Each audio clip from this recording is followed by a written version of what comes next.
দিনকাল বেয়া হৈছে ৰাজ্যিক সভাপতি দিলীপ শইকীয়াৰ মোৰ চেনেলৰ নতুন এটা ভিডিঅ'লৈ আপোনালোকক স্বাগতম জনাইছো বন্ধু বান্ধৱীসকল দিলীপ শইকীয়াকহে পাই নেকি বাৰু বাৰে বাৰে অপমানিত হ'বলৈ গৈ আছে কিয় দিলীপ শইকীয়া আসলতে মুখৰ কাৰণে য'ত ত'ত যিকোনো কথা বা কাৰুকাৰ্য কৰাৰ কাৰণে তেওঁ বাৰে বাৰে অপমানিত হৈছে মাজতে আপোনালোকে গম পাইছিলে যি নেকি আমাৰ গৰুচুৰৰ চৰ্দাৰ সেই জয়ন্ত মল্লভ বৰুৱা সমষ্টি নলবাৰী বাহজানীত তেওঁ কেনেকৈ অপমান কৰিছিলে নহয় নে গেটেই বন্ধ কৰি দিছিলে আৰু তাতেই তেওঁ একদম চুচা টুচা লৈ পেলাই মানে সেইখন শেষ কৰিলে পিছত বাইক দিলে কি মিডিয়াৰ আগত যে তেওঁ কোনেও একো কৰা নাই কিন্তু আজি আপোনালোকে দেখি আচৰিত হ'ব কাগজ ফালি চিৰি বিৰোধীয়ে তেওঁ গালৈ তেওঁ মুখলৈ মাৰি পঠিয়াইছে কেনেকুৱা অপমান চাওক সেইকাৰণে কওঁ যে টকা পইচা থাকিলে সকলো নহয় মানুহৰ সন্মানটো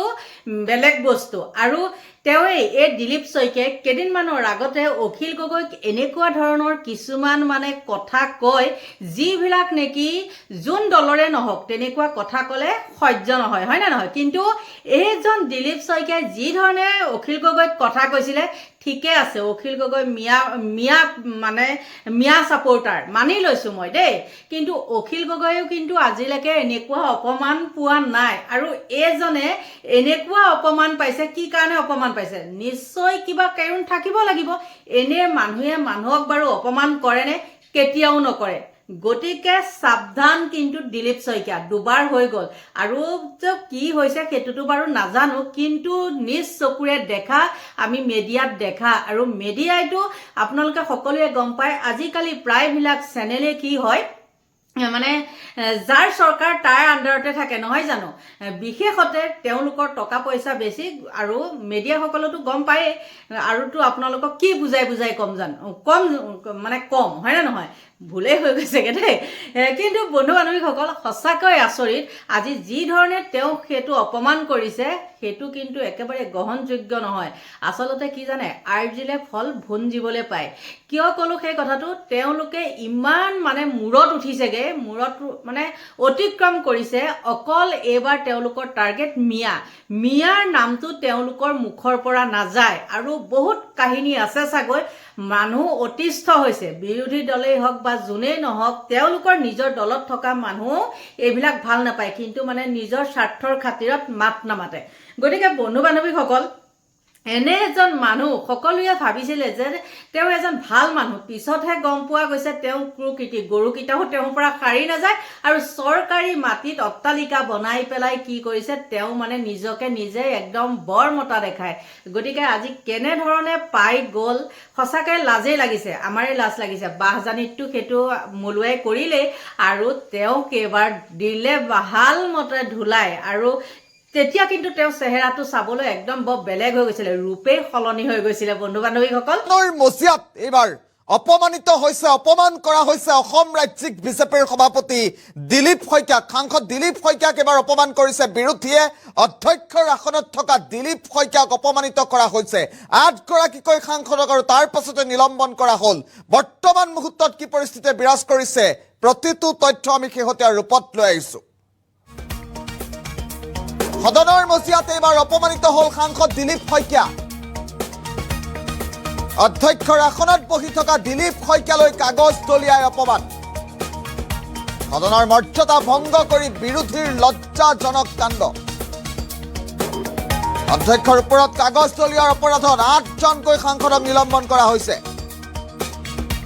ৰাহুল গান্ধীক কথা ক'বলৈ নিদিয়াৰ বাবে বিৰোধীৰ এই অদ্ভুত কাণ্ড বিৰোধীৰ প্ৰতিবাদত দিনটোৰ বাবে স্থগিত সদনৰ কাম কাজ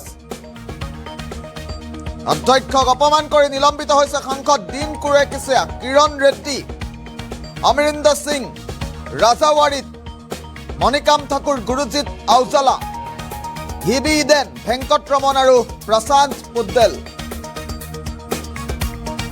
খবৰৰ মুহূৰ্তত আমি জনাইছো সদনৰ মজিয়াত এবাৰ অপমানিত হৈছে অসমৰ সাংসদ ৰাজ্যিক বিজেপিৰ সভাপতি দিলীপ শইকীয়া দিলীপ শইকীয়াক চূড়ান্তভাৱে অপমান কৰা হৈছে আৰু তাৰ পাছতে 8জনকৈ সাংসদক নিলম্বনো কৰা হৈছে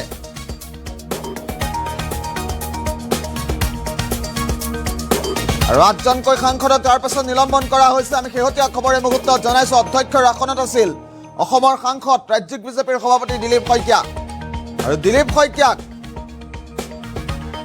কাগজ দলিয়াই মুখলৈ কাগজ দলিয়াই অপমানিত কৰিছে বিৰোধীয়ে। আমি সেই দৃশ্যাংশ পোনে পোনে আপোনাক দেখুৱাম।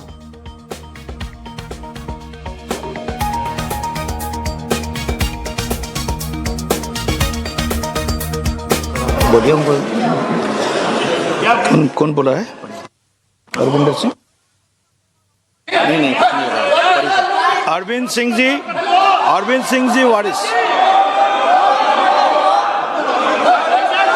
अमरिंदर सिंह जी। आप आगे पढ़ते चलिए सर, पढ़ते चलिए। श्री गुरदीप सिंह ओजोला, हिबी ईडन। आप सुनिए सही। दीन कुरियाकोस जी, प्रशांत परोले जी, किरण कुमार रेड्डी जी, एस वेंकटरमन जी, मणिकम टैगोर जी, ये सभी माननीय सदस्य सभा पटल पर नारेबाजी और पेपर फाड़ कर फेंक रहे थे। इसलिए मैं इन सब को नेमिंग कर रहा हूँ। श्री किरण रिजिजू जी। I beg to move that this Please be seated. Please be seated. serious note of জনাই দেশজুৰি ব্যাপক প্ৰতিক্ৰিয়াৰ সৃষ্টি কৰা পৰিলক্ষিত হৈছে। Sri Amrinder Singh Raja Waring, সদনত Singh Aulia, অধ্যক্ষৰ আসনত Sri থকা A.B. Eden, Prashant অসমৰ সাংসদ Padole, Sri Dev ৰাজ্যিক বিজেপিৰ সভাপতি দিলীপ শইকীয়াক চূড়ান্তভাৱে অপমান কৰা হৈছে। আৰু তাৰ পাছতেই 8জনকৈ disregard to the house and the authority of the chair through reaching to the table of আঠজনকৈ and other সাংসদক নিলম্বন কৰা হৈছে। আমি দৃশ্যাংশটো প্ৰথমৰ পৰা পুনৰবাৰ ফুল স্ক্ৰীণত দেখুৱাম কিদৰে সাংসদগৰাকীক অপমান কৰা হৈছিল। that the above mentioned members may be suspended from the services of the house for the remainder of the session under rule 3742. बढ़िया सर, आप बोलिए कौन बोला है? अरविंदर सिंह। अरविंद सिंह जी वारिस। अमरिंदर सिंह जी। आप आगे पढ़ते चलिए सर, पढ़ते चलिए। श्री गुरदीप सिंह ओजोला, हिबी ईडन। आप सुनिए सही। दीन कुरियाकोस जी, प्रशांत परोले जी, किरण कुमार रेड्डी जी, एस वेंकटरमन जी, मणिकम टैगोर जी, ये सभी माननीय सदस्य सभा पटल पर नारेबाजी और पेपर फाड़ कर फेंक रहे थे। इसलिए मैं इन सब को नेमिंग कर रहा हूँ। श्री किरण रिजिजू जी। I beg to move that this Please house be seated.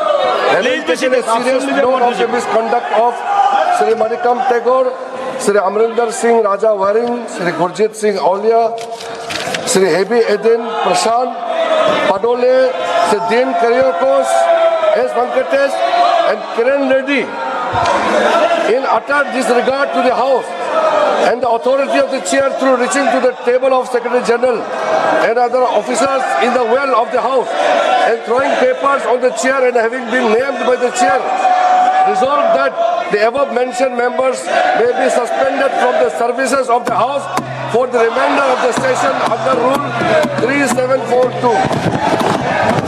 प्रश्न यह है कि श्री किरण रिजिजू द्वारा प्रस्तुत प्रस्ताव को स्वीकृत। দেখিলেনে মই বাৰু কোৱা কথাটো মিছা নেকি?